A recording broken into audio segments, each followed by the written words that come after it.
Être artiste, c'est échouer comme nul autre n'ose échouer. Que l'échec constitue son univers. Samuel Beckett. Bonjour, bienvenue dans ma bibliothèque. Nous sommes à Montréal le 23 mai 2014. Mon nom est Bruno Lalonde. Voilà une citation qui m'enchante. Et j'aurais envie de dire, de fonder cette école-là, l'école, la grande école de l'échec. Et seuls les gagnants y seront admis. Ce que j'entends par là, la grande école de l'échec. J'ai donné à quelques reprises des entrevues concernant mon métier de libraire, comment j'étais devenu libraire. Je n'ai eu aucune difficulté à admettre que c'était pour moi un expédient, une façon de gagner ma vie sans trop, j'allais dire sans trop d'efforts, mais ce qui n'est pas vraiment le cas.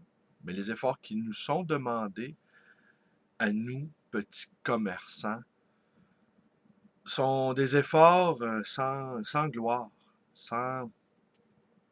La ténacité, c'est notre caractéristique première et aussi une sorte de folie, je dirais. Alors, j'ai raconté souvent que j'étais devenu libraire parce que je ne savais pas quoi faire de ma vie, que je n'avais ni diplôme, ni formation précise, et que pour moi, eh bien, c'était la seule chose que je pouvais faire. J'ai dit aussi que je n'avais aucun plan d'affaires, que j'étais absolument certain d'échouer. Oui, j'étais absolument certain d'échouer, n'ayant donc aucun optimisme, beaucoup d'enthousiasme cependant à me lancer dans cette aventure, mais aucun optimisme.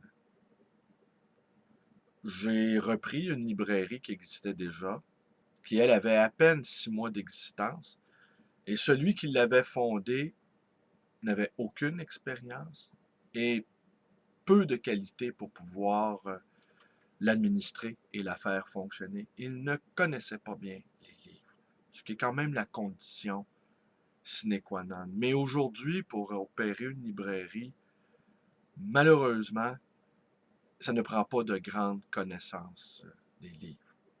Il y a quelques centaines d'auteurs, 300 à peu près, qui sont toujours les mêmes qu'on nous demande. Il s'agit de se tenir un petit peu au courant du fil de l'actualité, ce qui n'est pas un grand effort à faire. Alors oui, j'étais certain d'échouer. Et quant à moi, toutes les entreprises qui méritent d'être menées doivent être faites dans l'insouciance, dans l'inconscience même. Et je répète beaucoup ces derniers temps que maintenant, après presque 20 ans d'avoir tenu le fort, d'avoir tenu le coup, dans un contexte de plus en plus difficile, je ne vous le cacherai pas, dans un contexte où le monde du livre est encore secoué par des transformations, eh bien maintenant je travaille pour la gloire. J'en ai heurté quelques-uns en disant ça, mais c'est que je veux dire simplement, c'est que maintenant je travaille pour autre chose qui m'allume, autre chose qui me porte à aller travailler le matin. Ma librairie est devenue une sorte de lieu, une sorte de tremplin pour réaliser des choses qui me tiennent vraiment à cœur. Et ces choses-là, que je sais ne remporteront aucun succès, la revue, l'écriture, mes vidéos même. Comme dit mon jeune ami, tes vidéos, c'est comme un grain de sable dans l'univers de YouTube. Ouais, un grain de sable. Parfois, il y a beaucoup d'honneur à être un grain de sable. Alors voilà la grande école de l'échec. C'est important. Je pense qu'on doit se tenir au ras des choses, qu'on doit se tenir bas, qu'on doit être à l'écoute si on veut capter ce qui vient du cœur de la Terre. Si on veut capter la rumeur du monde, je pense qu'on doit se coucher sur le sol et appuyer son oreille contre contre le ciment, contre les rues. Et voilà, hier, j'ai été un petit peu heurté par le... Aussi. J'ai les idées un petit peu confuses ce matin. Je me suis couché très tard, bien plus tard qu'à mon habitude. J'ai écouté la partie de hockey. Oh, que j'ai souffert. J'ai souffert. Les Canadiens ont été vraiment formidables hier. Jeune gardien de but extraordinaire. Les joueurs, les défenseurs du Canadien qui se couchent devant les rondelles. Aucun joueur des Rangers ne fait cela. Les mises en échec sont redoutables. L'équipe qui ne veut pas et qui ne sait pas mourir. Eux, ils ne veulent pas gagner. Ils ne veulent pas perdre. C'est toute la différence. Moi, je n'ai jamais su gagner, pour dire le vrai. Mais j'ai toujours eu une sainte horreur de la défaite. C'est un peu négatif, mais c'est comme ça. Alors, où je voulais en venir avec tout ça? J'ai perdu mon fil d'idée. Est-ce que je la recommence ou je la laisse passer, celle-là? Bonne question. Perdu carrément, là, je sais même pas où je suis rendu dans mes affaires.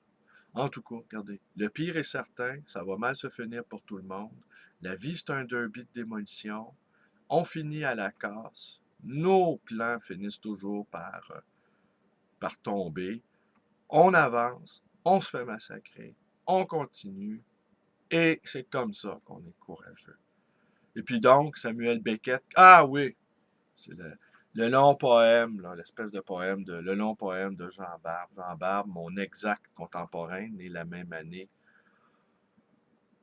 Je n'ai pas l'habitude de m'attaquer si vivement au texte des autres, mais là, je l'ai fait parce que, songez-y donc, nous avons, lui et moi, 81 amis communs, et je ne crois pas que lui et moi ayons quoi que ce soit de commun. J'ai trouvé son texte des jérémiades, des pleurnicheries, mal écrits. Ce type-là est éditeur, il a gagné des prix, il est écrivain, il est chroniqueur au Journal de Montréal, critique littéraire. Et franchement, c'est totalement insignifiant. Mais comme nous avons 81 amis communs sur Facebook, eh bien, j'ai vu ça apparaître sur mon fil. J'ai lu les premières lignes. J'ai peut-être souhaité que ça soit pas si mauvais. Finalement, ça s'est avéré encore plus mauvais que je l'avais anticipé. Et c'est là aussi que je me suis rappelé que je ne ferai jamais ce métier de critique. Car lire des choses qui me déplaisent, je suis incapable de faire ça. Je suis incapable de lire des trucs qui me déplaisent. À moins qu'on me paie pour ça. Alors là, comme il n'y a pas de sous-métier, je le ferais bien volontiers, mais à condition qu'on dépose de l'argent sur la table. Voilà. Mais sur les fils Facebook, bien souvent apparaissent des choses qui ne nous plaisent pas. Mais quand c'est posté par des nobody, je ne réagis pas. Puis quand c'est posté par des individus comme Jean Barbe, eh bien là, je réagis. Mais j'ai envie de dire, écoute, secoue-toi, mon homme, là. Hein? Secoue-toi.